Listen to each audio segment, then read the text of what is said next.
But so here's kind of the background of the story. So certainly they're using a knife or some kind of tool to carve that. But one of the fun things going back to Webster being a student of the Bible, when he was in a one-room schoolhouse, his teacher, Master Tappan, lines all the students up on a Saturday. Early America, they're only going to school a few months of the year, and they go to school Monday through Saturday. So Saturday, he lines the students up, and he holds up, in essence, this little penknife.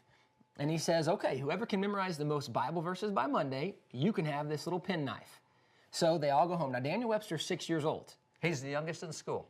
His brother Ezekiel was 8, but Daniel's the youngest. So they all go home on Saturday. Saturday night, Sunday morning, they're all memorizing their Bible verses. They come back Monday. Master Tappan lines the students up.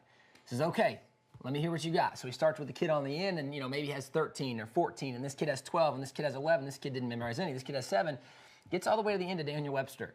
And he's writing this, and he says, and Mr. Webster begins explaining and quoting these verses. And he said, well, Daniel starts quoting a verse, and then he quoted another one, and then another one, and another, and another, and another, and another, and another, and another, and another. Master Tappan said he stopped him somewhere around 60 or 70 verses. Wow.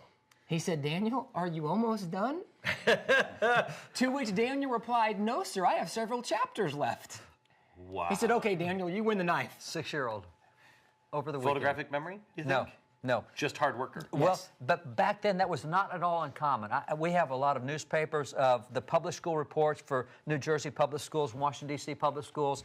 And in the first grade in New Jersey in 1816, they all memorized the Gospel of John.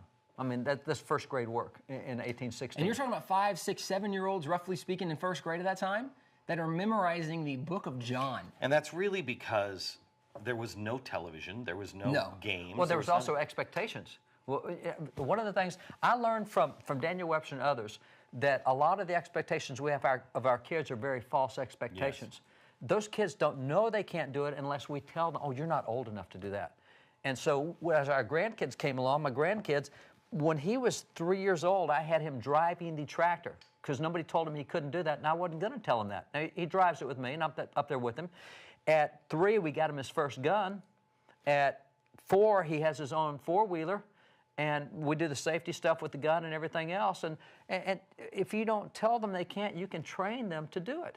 And, I mean, he is proof that that's what we did back then. We had expectations. How old was Daniel Webster before he went out as a man and was expected to? Well, like other kids, when you're 13, you graduate from high school. So when you're 14, High school or some are college. Well, I call it high school because that's what we would call it today. Back then, you graduated from common school. So when you're 14, 15, you're on to college. He goes to Dartmouth. And so he's on to college as a very young teenager, middle teens, he's in college.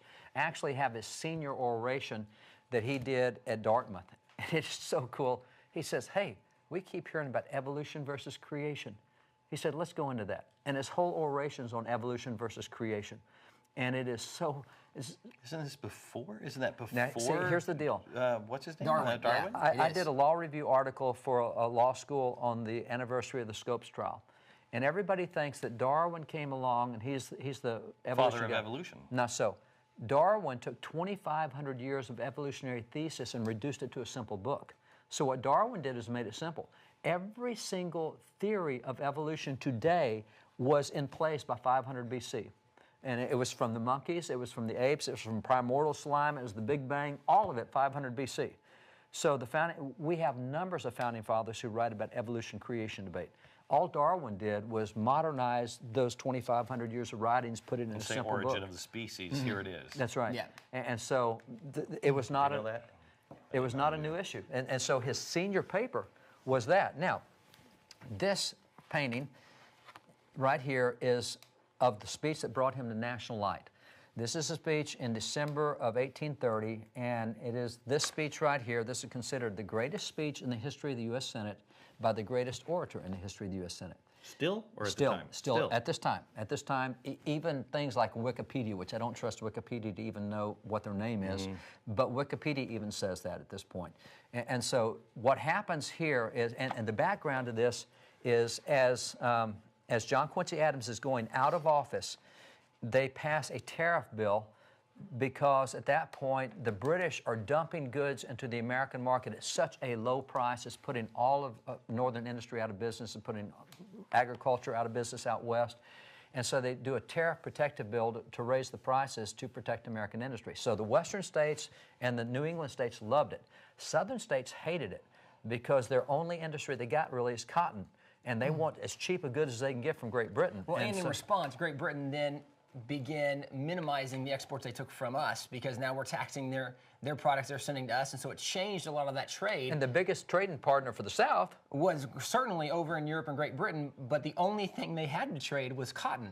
That is their industry, and so now when this is being damaged, the North, you had a little more diversity, you had a few more options, but this is a big deal for the South, so the South hated this tariff that was done. In fact, that was part of the rise of Andrew Jackson when he got there because this tariff didn't make John Quincy Adams a popular person financially for a lot of the states because of what it ultimately affected, how it affected the states. But the South really hated it because it really diminished their slavery efforts. They don't have a diversified economy. It's like Texas was 30 years ago. All we know is energy. When it goes under, we're sunk.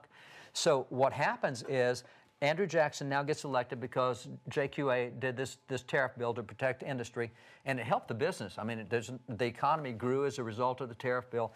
And so now you've got 1828, John C. Calhoun is the vice president of John Quincy Adams. Now, imagine that.